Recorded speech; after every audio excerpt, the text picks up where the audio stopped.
नए उपराष्ट्रपति को चुनने की प्रक्रिया शुरू हो गई है। ये उसका नोटिफिकेशन है। लेकिन अभी तक ये सवाल बरकरार है कि उपराष्ट्रपति पद से धनखड़ ने आखिर इस्तीफा क्यों दिया। कौन सी वो एक वजह थी जिसकी वजह से उनको तुरंत इस्तीफा देना पड़ा।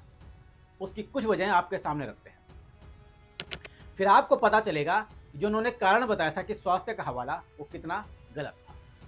21 जुलाई 2025 की रात करीब 9 बजे उपराष्ट्रपति जगदीप धनखड़ ने चौंकाते हुए इस्तीफा दिया।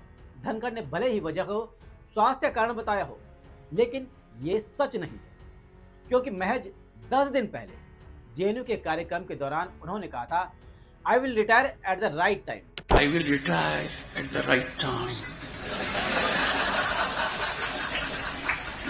अगस्त 2027। धनखड़ का कार्यकाल 10 अगस्त 2027 तक था, यानी कि 2 साल बाद उनका रिटायरमेंट का सपना था। और 2 साल बाद रिटायरमेंट का सपना संजो रहे धनखड़ आखिर क्यों इस्तीफा देने पर मजबूर हो गए। धनखड़ की भूमिका शुरू से ही विवादों से भरी रही। पश्चिम बंगाल के राज्यपाल रहते हुए वे ममता बनर्जी से लगातार टकराते रहे। फिर उपराष्ट्रपति बनने के बाद भी उनके निर्णय कई बार केंद्र सरकार के लाइन से अलग दिखे। उपराष्ट्रपति बनने के बाद वो कई बार विवादों में रहे। विपक्ष के कई सांसदों को उन्होंने एक साथ बाहर कर दिया, जिसके बाद वो काफी विवादों में रहे। वहीं विपक्ष ने उन पर भेदभाव का आरोप लगाया, उनकी मिमिक्री तक की, जिसके बाद वो काफी नाराज हो गए। लेकिन कुछ समय से धनखड़ के मिजाज बदले बदले लग रहे थे। वो विपक्ष के आसपास उनकी बातों से सहमत होते दिख रहे थे और उनके निर्णय कई बार केंद्र सरकार के लाइन से अलग दिख रहे थे। हाल ही में 3 घटनाएं जो खास चर्चा में रही, उन पर जरा गौर कीजिए। पहली थी 3 दिसंबर 2024 को मुंबई में धनखड़ ने केंद्रीय कृषि मंत्री शिवराज सिंह चौहान से खुले मंच पर जवाब मांगा कि किसानों से किए गए वादे क्यों नहीं निभाए गए। कृषि मंत्री जी, एक एक पल आपका भारी है। मेरे आपसे आग्रह है और भारत के संविधान के तहत दूसरे पद पर विराजमान व्यक्ति आपसे अनुरोध कर रहा है कि कृपया करके मुझे बताइए, क्या किसान से वादा किया गया था और वादा किया गया वादा क्यों नहीं निभाया गया, और वादा निभाने के लिए हम क्या कर रहे हैं। गत वर्ष भी आंदोलन था, इस वर्ष भी आंदोलन है, काल चक्कर घूम रहा है, हम कुछ कर नहीं रहे हैं। दूसरा, जब केंद्र सरकार खुद जस्टिस वर्मा के खिलाफ महाभियोग लाने की तैयारी कर रही थी, तब धनखड़ ने राज्यसभा में विपक्ष के प्रस्ताव को तरजीह दी। और तीसरा, संसद के मानसून सत्र के पहले ही दिन राज्यसभा में मल्लिकार्जुन खड़गे को नियमों के बाहर जाकर बोलने देने पर जेपी नड्डा ने धनखड़ को 20 सत्र में टोका। Nothing will go on record. Whatever I will say, that will go on record. You should know. तो एक तरह से धनखड़ को जेपी नड्डा किस तरह से टोक रहे हैं, ये वीडियो आपने देखी। किस आधार पर जेपी नड्डा ने कहा कि मेरे शब्द रिकॉर्ड में दर्ज होंगे, आपके नहीं। जो ऑर्डर एक उपराष्ट्रपति देता है वो राज्यसभा में जेपी नड्डा ने दिया। विपक्ष ने इस बयान को सीधा सीधा उपसभापति का अपमान बताया। इतना ही नहीं, इसके बाद बिजनेस एडवाइजरी कमेटी की बैठक में जेपी नड्डा और कानून मंत्री किरेन रिजिजू ने भाग नहीं लिया।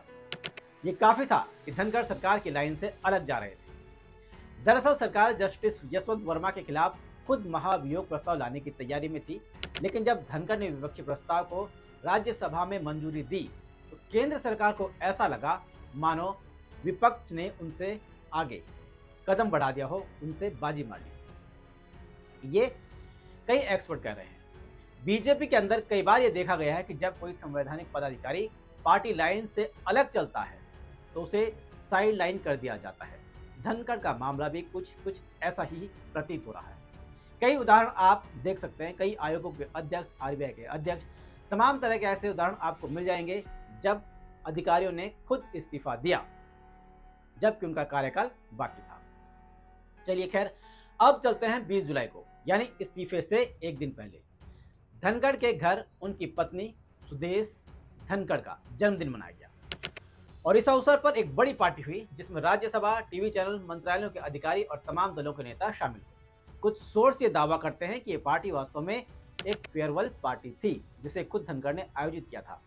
ये इस बात की पुष्टि करता है कि इस्तीफा अचानक नहीं था, बल्कि इसकी पटकथा पहले से ही लिखी गई। एक थ्योरी ये भी है। कांग्रेस नेता जयराम रमेश ने ट्वीट कर बताया कि 21 जुलाई को 2 बीएससी बैठकें हुई। पहले दौर में सब कुछ सामान्य था, लेकिन दूसरी बैठक में जेपी नड्डा और रिजिजू दोनों अनुपस्थित रहे। धनखड़ को इसके बारे में सूचना तक नहीं दी गई। कांग्रेस का दावा है कि यही वक्त था जब उन्हें सिस्टम से काटने का संकेत मिल गया और उन्होंने इस्तीफा देना तय कर लिया। एक आरोप ये भी है। अब आगे चलते हैं। कई मीडिया की रिपोर्ट्स में तो ये भी बताते हैं कि गृह मंत्री ने धनखड़ को सख्त संदेश दिया। बीजेपी सांसदों का हस्ताक्षर अभियान शुरू किया गया। ऐसा लगा कि कहीं बीजेपी खुद ही उपराष्ट्रपति को हटाने के लिए महाभियोग प्रस्ताव लाएगी। बात यहां तक पहुंचती उससे पहले ही रात करीब 9 बजे जगदीप धनखड़ ने इस्तीफा दे दिया। फिर उनका इस्तीफा मंगलवार को राष्ट्रपति द्रौपदी मुर्मू ने मंजूर कर दिया। विपक्ष का कहना है कि जगदीप धनखड़ का इस्तीफा यूं ही नहीं हुआ और इसके पीछे कोई बहुत बड़ा खेल है। अब आते हैं उनके इस्तीफे की उस वजह पर जिसमें उन्होंने खराब स्वास्थ्य का हवाला दिया। 25 जून को उत्तराखंड में एक कार्यक्रम के बाद उन्हें सीने में दर्द की शिकायत हुई। तत्काल उन्हें नैनीताल राजभवन ले जाया गया। ये पहला मौका नहीं था। इससे पहले 9 मार्च 2025 को भी उन्हें सीने में दर्द की वजह से एम्स दिल्ली में भर्ती कराया गया था। हालांकि विपक्ष का कहना है कि इस्तीफे से कुछ घंटे पहले वो पूरी तरह से स्वस्थ नजर आ रहे थे। धनखड़ के इस्तीफे की टाइमिंग को लेकर कांग्रेस, शिवसेना और अन्य विपक्षी दलों ने तीखी प्रतिक्रिया दी है। कुछ राजनीतिक विश्लेषकों का मानना है कि हाल के महीनों में उपराष्ट्रपति धनखड़ के बयान और व्यवहार दोनों सरकार की नीतियों के अनुरूप नहीं थे। किसान आंदोलन, संसद में विपक्षी सांसदों के निलंबन, यह ऐसे तमाम मुद्दे थे जिनकी वजह से उनकी स्थिति अपेक्षाकृत तटस्थ या सवाल उठाने वाली रही। धनखड़ के इस्तीफे के साथ ही नए उपराष्ट्रपति की रेस शुरू हो गई है। इस रेस में कई नाम हैं, लेकिन प्रमुख दावेदारों पर नजर डालें तो राजनाथ सिंह, शिवराज सिंह चौहान, रविशंकर प्रसाद, हरिवंश नारायण और शशि थरूर जो कि कांग्रेस के सांसद हैं, उनका भी नाम है। खैर, इस तरह की अफवाहें और कयास तो उठते ही रहते हैं और अलग अलग लोग अपने अपने हिसाब से अंदाजा लगाते हैं। अब आते हैं धनखड़ के इस्तीफे पर। धनखड़ का इस्तीफा सिर्फ एक संवैधानिक घटना नहीं है, ये सत्ता के भीतर चल रहे संघर्ष और विचारधाराओं की टकराहट का प्रतीक बन गया है। क्या उन्होंने खुद इस्तीफा दिया या उनको इस्तीफा देने पर मजबूर किया गया, ये कभी साफ नहीं होगा। लेकिन एक बात साफ है, वो ये इस्तीफा एक सामान्य इस्तीफा नहीं था। ये एक राजनीतिक संदेश था जो सत्ता के गलियारों में देर तक गूंजेगा।